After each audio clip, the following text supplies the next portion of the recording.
स्वयंपाकात स्वादाची जान, डीएम मसाले तुमच्या घराची शान. छत्रपती शासन महिला गृह उद्योग कबनूर इचलकरंजी घेऊन येत आहेत अस्सल परंपरेची मराठमोळी चव म्हणजेच डीएम मसाले. मटन मसाला, चिकन मसाला, धणे पावडर, गरम मसाला, बिर्याणी मसाला, तिखट चवदार मसाले आणि चटणी म्हणजेच डीएम मसाले. तर आजच आपल्या जेवणाची रंगत वाढवण्यासाठी केमिकल विरहित डीएम मसाले, गृहिणींच्या मनातले मसाले आणि चटणी अवश्य वापरा. डीएम मसाले महिला बचत गटाद्वारे करणारे स्वच्छ माफक दरामध्ये म्हणजेच डीएम मसाले.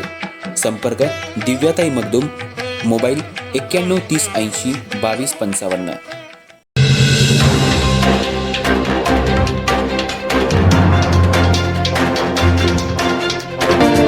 गर्भलिंग चाचणी प्रकरणी करवीर पोलिसांनी अटक केलेल्या संशयित आरोपी विक्रम वसंत चव्हाण याला कोल्हापूर येथील अतिरिक्त जिल्हा आणि सत्र न्यायाधीश डी.व्ही. कश्यप यांनी सशर्त जामीन मंजूर केला. संशयित आरोपीच्या वतीनं ॲडव्होकेट महबूब बांडार यांनी युक्तिवाद केला.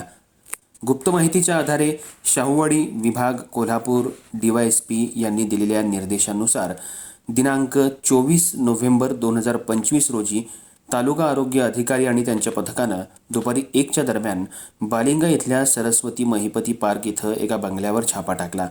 त्या छाप्यात गर्भलिंग चाचणीसाठी आलेल्या महिला एजंट हे मिळून आले. पथकाचा सुगावा लागताच स्वप्नील पाटील हा डॉक्टर तिथून पळून गेला.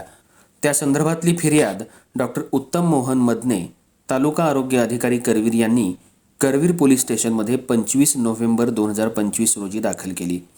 तपासादरम्यान संशयित विक्रम वसंत चव्हाण यांचं नाव निष्पन्न झाल्यानं त्यांना 5 डिसेंबर 2025 रोजी अटक केली.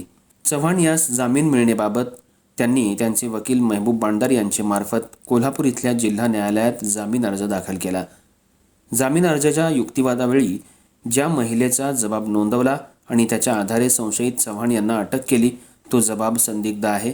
महिलेच्या जबाबावेळी चव्हाण यांना अटकच केली नव्हती अशा परिस्थितीत लॉकअपमध्ये कसं ओळखलं हा युक्तिवाद ॲडव्होकेट बांडार यांनी मांडला. त्याचबरोबर गर्भलिंग चाचणी कायद्याचे तांत्रिक मुद्दे पाळलेले नाहीत. फिर्यादमध्ये चव्हाण यांचं नाव नाही हा युक्तिवाद त्यांनी मांडला.